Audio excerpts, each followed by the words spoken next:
Hello dear student, this is 12th standard Gujarati lesson 18 અગ્ર દિવસ. આસ્વાદ લેખ ના લેખક છે વેણીભાઈ પુરોહિત. તમારા બુકમાં પેજ 80 પર વેણીભાઈ પુરોહિત આપેલું છે, પરંતુ તમે નીચે જુઓ લાઈનમાં વેણીભાઈ પુરોહિત, તો correct surname is Purohit. Let us see Venibhai Purohit એમનો પરિચય. જામનગર જિલ્લાના જામખંભાળિયા ગામમાં થયો હતો. તેમના પિતાનું નામ જમનાદાસ અને માતાનું નામ ગુલાબીબહેન હતું. તેઓ સંત ખુરશીદાસ ઉપનામે પણ લખતા હતા. ઝરમર, પરોઢિયાની પદમણી, નયના, સિંજારવ તેમના કાવ્ય સંગ્રહો છે. તેઓ મધ્યકાલીન પ્રેમ લક્ષણા ભક્તિની પરંપરામાં દયાસખી તરીકે પ્રસિદ્ધ રસ કવિ દયારામ પ્રભુ ભટ્ટનો જન્મ આજના વડોદરા જિલ્લાના ચાંદોદ ગામે થયો હતો. એ આ પાઠની અંદર બે પાર્ટ આપ્યું છે. એક કવિતા આપી છે અને બીજું એની સાથે અણસારાના આંદોલન એવી રીતે પણ આપ્યું છે. સો વેણીભાઈ પુરોહિતની સાથે દયારામ એમની પણ આ કવિતા અહીં આપી છે.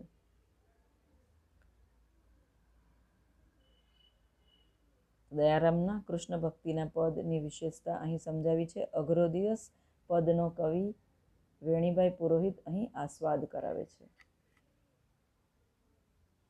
તો ચિલ્ડ્રન પેજ 80 પર કવિ દયારામનો પરિચય પણ છે. જો પેજ 80 પર સેકન્ડ પેરેગ્રાફ. કવિ દયારામ પ્રભુ ભટ્ટનો જન્મ આજના વડોદરા જિલ્લાના ચાંદોદ ગામે થયો હતો. રસિક વલ્લભ પ્રબોધ બાવની, અજામેલ આખ્યાન, હનુમાન ગરુડ સંવાદ જેવી ઉત્તમ રચનાઓ એમનું ઉત્તમ પ્રદાન છે. રાધા ગોપી તેમજ બાળ કૃષ્ણની રસગર્ભ ભાવોર્મીઓનું દયારામે અહીં ઉત્કટતાથી નિરૂપણ કર્યું છે. ભાવોની સુકુમારતા, લય વૈવિધ્ય, ભાષાની ચિત્રાત્મક છટાઓ તેમજ નાદ માધુરી વગેરે દયારામના કૃષ્ણપદો છે, જે અહીં આ પાઠની અંદર વેણીભાઈ પુરોહિત એમણે પણ સમજાવ્યું છે કે in this lesson, in this poem, જીવનનું સનાતન સત્ય એ મૃત્યુ છે. એ બધાને ખબર છે ચિલ્ડ્રન કે જીવનનું સનાતન સત્ય એ મૃત્યુ છે, કે માણસનો જન્મ થયો એટલે મૃત્યુ નિશ્ચિત છે. જન્મ જેનો પણ થયો એનો મૃત્યુ નિશ્ચિત છે. એ અઘરો દિવસ આસ્વાદ લેખમાં સમજાવ્યો છે કે મૃત્યુ કોઈને નથી ગમતું. જ્યારે મૃત્યુ આવે છે, આવવાનું હોય છે, તે અઘરો દિવસ છે, એમ ભારે દિવસ. મનુષ્ય ગમે તેટલું ગમે તેવું જીવે, પરંતુ એક દિવસ તો તેને દુનિયા છોડીને જવાનું નિશ્ચિત છે. આખી જિંદગી લોભ, મોહ, કપટ, પ્રપંચ વિતાવી હોય તો અંતિમ ક્ષણે પ્રભુ યાદ આવે જ નહીં, મદદ કરે જ નહીં. પામર મનુષ્ય અંતિમ ઘડી, પામર એટલે તુચ્છ, આપણે ભગવાનની સામે એક તુચ્છ મનુષ્ય છીએ અને સહાય મળશે એવું ઈચ્છે છે. એ વાત સાચી જ કે મનુષ્ય ગમે તેવો હોય પણ ખરા હૃદયની શ્રદ્ધાથી જો ઈશ્વર કૃપા અને ઈશ્વર શરણી પામી શકે છે. અહીં ઈશ્વર ભક્તિ અને ઈશ્વરની કૃપાનો મહિમા લેખકે સમજાવ્યો છે કે અઘરો દિવસ એક દિવસ આવશે. મનુષ્ય ગમે તેટલું ને ગમે તેવું જીવે, પરંતુ એને આ દુનિયાથી વિદાય લેવાની નક્કી છે. એટલે દુનિયામાં માણસોએ પાપ, પ્રપંચ એવા બધા પ્રવૃત્તિ કરવી જોઈએ નહીં. આપણે એક પામર જીવ છીએ કે જ્યારે આવો દિવસ આવે છે, અઘરો દિવસ, આખી જિંદગી ગ્રંથ ગરબડમાં ને પાપ પ્રપંચમાં વિતાવી હોય તો છેલ્લી ઘડીએ ઈશ્વર ક્યાંથી યાદ આવે ને ઈશ્વર કેવી રીતે સહાય કરે? ભલભલાના છક્કા છૂટી જાય એટલે હિંમત હારી જાય. આ વસમી ઘડી, કઠિન ઘડી, સગા સહોદર એટલે આપણા રિલેટિવ્સ, આપણી કીર્તિ, યશ, સંપત્તિ કોઈનો સાથ મળશે નહીં. કેવળ કર્મ કેરી કાંટાળી કેળીની એકલપંડી વાટ જીવાત્માએ જાતે જ પસાર કરવાની છે. છતાં આ પામર મનુષ્ય પરમ પાસે અંતિમ ઘડી શુભ શ્રદ્ધા સહાયમાં જશે એ અવશ્ય છે. લૌકિક ન્યાયે પુત્ર કુપુત્ર થાય, પરંતુ માતા કુમાતા થતી નથી વાળી વાત મનેચ્છા કવિ દયારામ પણ શ્રીહરિ પાસે રાખે છે. ગમે તેવો લુચ્ચો લફંગો, કામ ક્રોધી, કપટી પણ ખરી શ્રદ્ધાથી ઈશ્વરની શરણ જાય ને તો પણ એ ઈશ્વરને પામે છે. સો ભગવાન છે, તમે તમારું કર્મ કરીએ જાઓ અને ભગવાનનો support, we need God support all the time. કે આપણે કહીએ કે ભગવાન નથી, એ શું આપણું કરવાનું, આમ બધું એ બધું નથી ચાલતું. ભગવાનને તો ભગવાનની અંદર તો શ્રદ્ધા રાખવાની જ છે. અને એક અહીંયા કીધું છે કે કોઈ લુચ્ચો લફંગો અને કપટી માણસ પણ ભગવાનની ભક્તિ કરે ને તો એને પણ ભગવાન આપે છે. એમ તો સારા માણસે તો ભક્તિ કરવી જ જોઈએ, એવું અહીંયા આસ્વાદ લેખમાં કવિએ શિષ્ટ વિશિષ્ટ વાણીમાં સમજાવ્યું છે. Late us see the poem. અઘરો દિવસ એક આવશે અલબેલા શ્રીજી, ત્યાં સુધ લેજો મારી અલબેલા શ્રીજી. કે અઘરો દિવસ એક દિવસ આવશે જ, એ નક્કી જ છે. મુશ્કેલ, ડિફિકલ્ટ ટાસ્ક, ડિફિકલ્ટ ટાઈમ એ એક દિવસ આવવાનો જ છે. આઈ રીડ ધ પોએમ. તે વેળા સગાવહાલા સહુ રહેશે અળગા. ત્યારે સગાવહાલા બધા અળગા રહેશે. જ્યારે જમના કિંકર ઝપટાવશે અલબેલા શ્રીજી, અવસરે આવી કર સહાશો નહીં કૃષ્ણજી, તો દુશ્મનનો દાવો ફાવશે અલબેલા શ્રીજી. દોષ દેખી જો દીના નાથ ઓસરશો, કે સમે કોણ છોડાવશે અલબેલા શ્રીજી. કુપુત્ર કેરા અવગુણ ઢાંકીએ શોભા પિતાની, પ્રકાશ્ય પોતાને લજાવશે અલબેલા શ્રીજી. એટલે ભગવાનને પ્રે કર્યું છે, જેવો તેવો પણ દયો કહાવ્યો તમારો પ્રભુ, તમ વિના કોણ નિભાવશે અલબેલા પ્રભુ. આ દયારામની કવિતા. કે અઘરો દિવસ આવે ત્યારે તમે મારી સંભાળ લેજો, એમ ભગવાનને પ્રાર્થના કરે છે. પણ ક્યારે ભગવાન આપણી સંભાળ લે? જ્યારે આપણે બીજાની સંભાળ લીધી હોય ત્યારે. Keep it in your mind કે ભગવાન આપણી રિક્વેસ્ટ ક્યારે સાંભળે? જ્યારે આપણે પણ બીજાની રિક્વેસ્ટ સાંભળી હોય ત્યારે. અલબેલા શ્રીજી, જ્યારે યમના દૂતો આવશે ત્યારે સગાવાલા બધા દૂર રહેશે. એટલે મૃત્યુ સમયે સગાવાલા પણ દૂર થઈ જાય છે.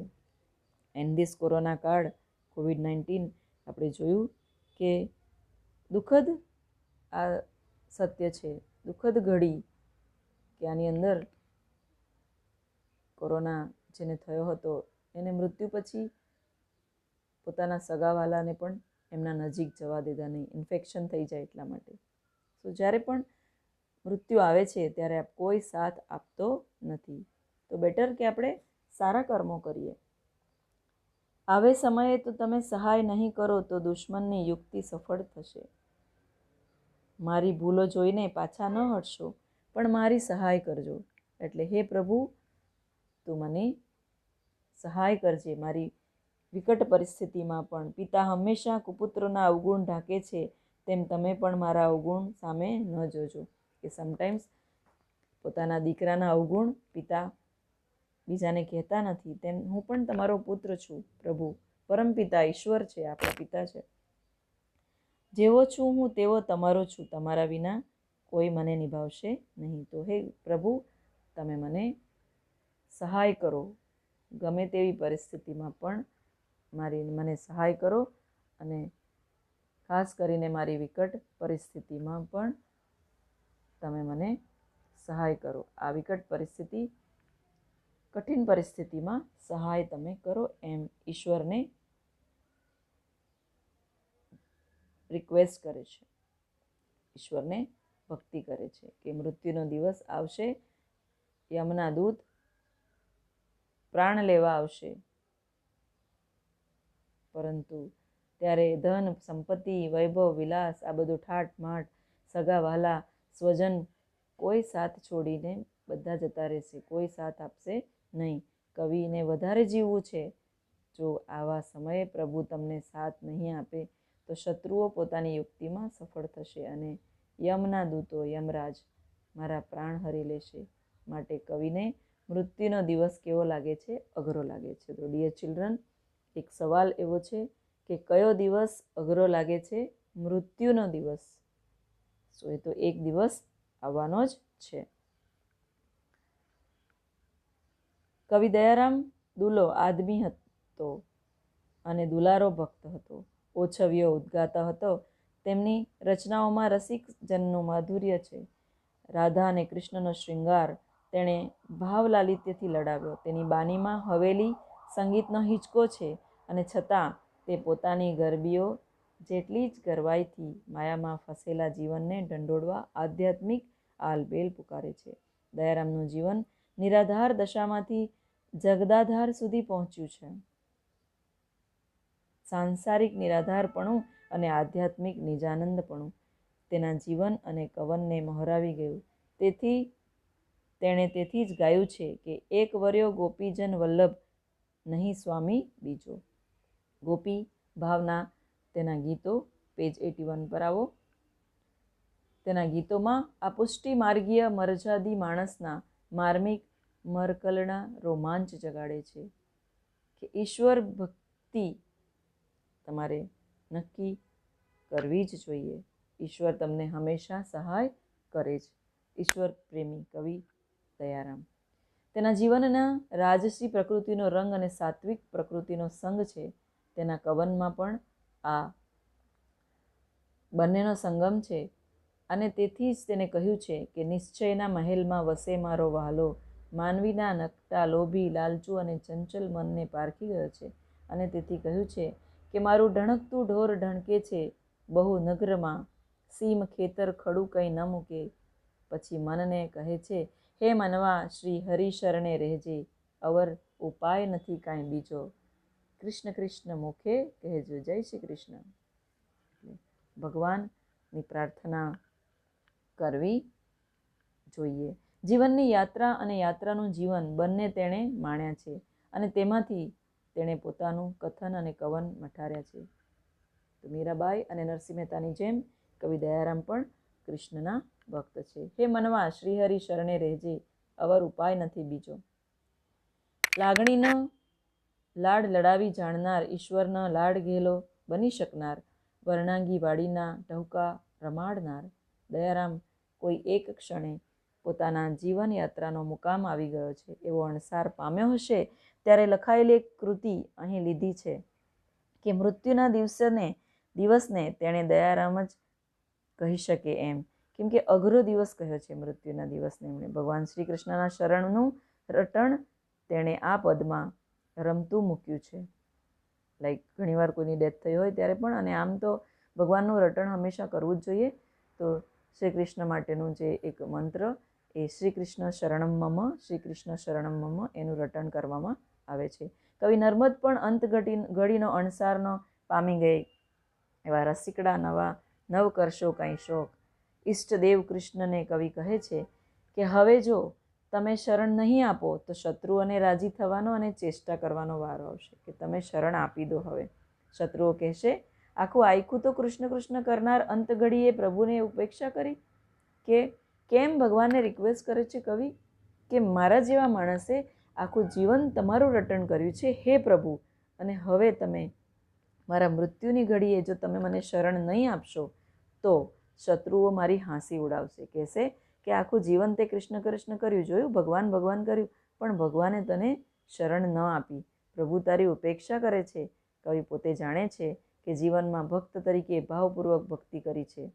પોતાને ખબર છે કે ભગવાનના કેટલી ભક્તિ કરી છે, જ્ઞાન અને ભક્તિ, માયા અને મુક્તિના ગીત ગાયા છે, પણ માનવી તરીકે ઘણી ક્ષતિઓ પણ થઈ ગઈ હશે. માણસ માત્ર ભૂલને પાત્ર. ક્ષતિ એટલે મિસ્ટેક, ભૂલ થઈ ગઈ હોય. મારા અવગુણ સામે જોશો નહીં, હું જેવો છું તેવો તમે મને નિભાવી લેજો. કે હે પ્રભુ, મારા અંત સમયમાં તમે મને શરણ આપજો. મેં પૂરું જીવન તમારી ભક્તિ કરી છે, તો હું તમારું રટણ કરતો રહ્યો હતો, તો તમે મને શરણ આપો. નહીં આપશો તો શત્રુઓ મારી ચેષ્ટા કરશે, મશ્કરી કરશે કે ભગવાને પણ તારી હેલ્પ ન કરી. આખું જીવન તો ઘણા લોકો હોય છે ને, શું કરવાનો ભગવાન, એમ ઘણા લોકો બોલતા હોય છે. એ નાસ્તિક લોકો હોય છે એવા. આસ્તિક એટલે ભગવાનમાં માનનારા, અને ઓપોઝિટ નાસ્તિક એટલે ભગવાનમાં ન માનનારા. દયારામની ગરબી જાણીતી છે. તેના પદ પમરાટ કરે છે, તેના ઘોડ ધબકે છે, તેના વ્રજ ભાષાના પદ પ્રેરણા આપે છે, તેના ગોપી ભાવની નિષ્ઠા નગાર કરે છે. પણ જીવનના અંતના અણસારની ઘડીની ઘેરાશ, સચ્ચાઈ અને ગહનનાને વિસરી જવાય નહીં. એ ગેરાશનો ઘૂંટડો આ પદની અંદર છે અને તે ભીનું અને ભાવુક આંદોલન જગાડે છે. વેણીભાઈ પુરોહિત તે આપણે આ કવિતા કમ લેસન આપીને ભગવાનની ભક્તિનો મહિમા સમજાવ્યો છે. ડિયર ચિલ્ડ્રન, તો ભગવાનની ભક્તિ કરવી એ આપણું કર્તવ્ય છે અને ભગવાન એનું ફળ આપશે જ, પણ એની સાથે આપણે મહેનત પણ કરવાની છે. પરંતુ અઘરો દિવસ મૃત્યુને કહ્યો છે, મૃત્યુના દિવસને અઘરો દિવસ કહ્યો છે. તો મારા અઘરા દિવસને તમે સંભાળી લેજો અને મને પ્રભુ તમારી શરણ આપજો. શ્રી કૃષ્ણ શરણમ મમ. કવિ વેણીભાઈ પુરોહિતે દયારામના સર્જનોમાં રાધા અને કૃષ્ણના શૃંગારનું વર્ણન જોયું છે. અને દુલારો છે દયારામ એ ભગવાનનો દુલારો, કારણ કે ભગવાનની ભક્તિ એમણે કરી છે, એમના ગીત ગાયા છે, એવું અહીં લેખકે સમજાવ્યું છે. એવું અહીં વેણીભાઈ પુરોહિત એમણે સમજાવ્યું છે કે દયારામ ભગવાન શ્રી કૃષ્ણની શરણાગતિ સ્વીકારે છે. આ દુનિયાને છોડીને જવાનું નિશ્ચિત છે. ધીસ ઇઝ અ કડવું સત્ય. આખી જિંદગી લોભ, મોહ, કપટ, પ્રપંચમાં વિતાવી છે, છતાં અંતિમ ઘડી શુભ સહાયક મોક્ષ આપનારી, એટલે કે મોક્ષ મળે મૃત્યુ પછી, આપણો આત્મા દર ભટકે નહીં. અને એટલા માટે ભગવાનને રિક્વેસ્ટ કરે છે કે મેં પણ કાંઈક ભૂલો કરી હશે, પરંતુ એ ભૂલને વિસરીને મને તારી શરણ આપજે, એવું ભગવાનને વિનંતી કરે છે. I hope children you understood the lesson. જય શ્રી કૃષ્ણ.